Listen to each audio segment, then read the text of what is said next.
hablemos de nuestros santos. Santa Mónica, patrona de las mujeres casadas y modelo de las madres cristianas. 27 de agosto.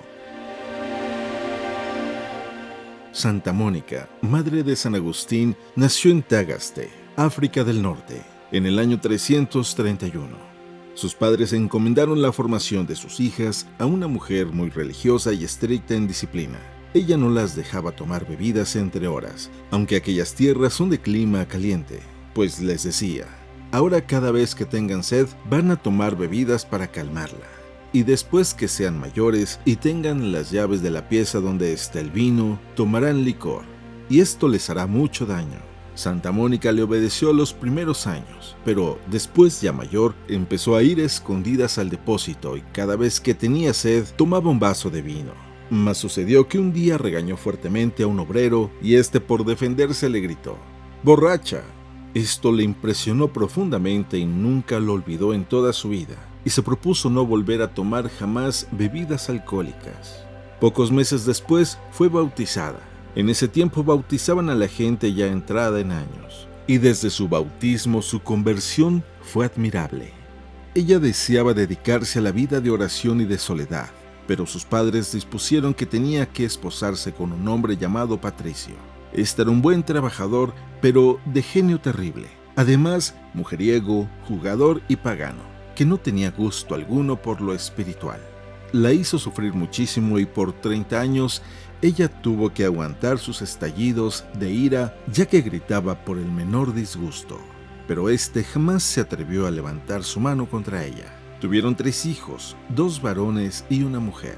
Los 2 menores fueron su alegría y consuelo, pero el mayor, Agustín, la hizo sufrir por varias décadas.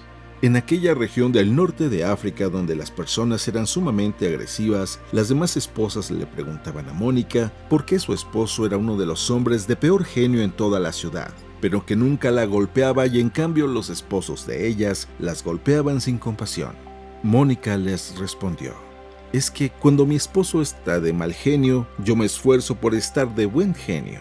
Cuando él grita, yo me callo. Y como para pelear se necesitan 2 y yo no acepto entrar en la pelea, pues no peleamos.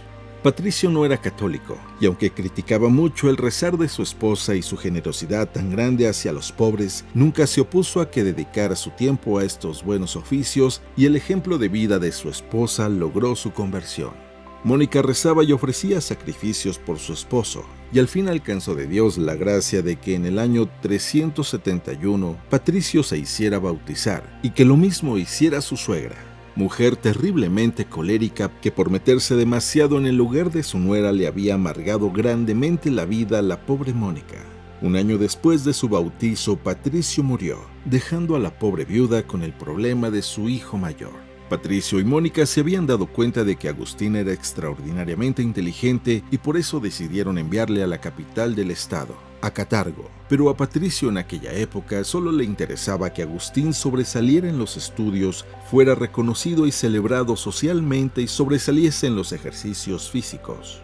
Nada le importaba la vida espiritual o la falta de ella en su hijo. Y Agustín, ni tardo ni perezoso, fue alejándose cada vez más de la fe y cayendo en mayores y peores pecados y errores. Cuando murió su padre, Agustín tenía 17 años y empezaron a llegarle a Mónica noticias cada vez más preocupantes del comportamiento de su hijo. En una enfermedad, ante el temor a la muerte, se hizo instruir acerca de la religión y propuso hacerse católico, pero al ser sanado de la enfermedad, abandonó su propósito de hacerlo.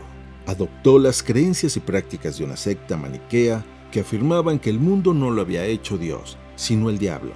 Y Mónica, que era bondadosa pero no cobarde ni débil de carácter, al volver su hijo de vacaciones y escucharle argumentar falsedades contra la verdadera religión, lo echó sin más de la casa y cerró las puertas, porque bajo su techo no albergaba enemigos de Dios.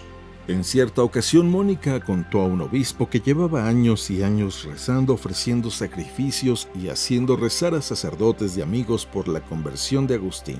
El obispo le respondió: tranquila, es imposible que se pierda el hijo de tantas lágrimas. Esta admirable respuesta le daban consuelo y la llenaban de esperanza, a pesar de que Agustín no daba la más mínima señal de arrepentimiento.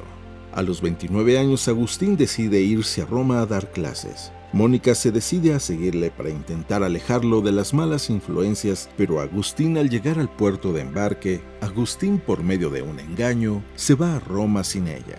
Pero Mónica, no dejándose derrotar fácilmente, toma otro barco y se va tras él. En Milán, Mónica conoce al santo más famoso de la época en Italia, el célebre San Ambrosio, arzobispo de la ciudad. En él encontró un verdadero padre lleno de bondad y sabiduría que le impartió sabios consejos.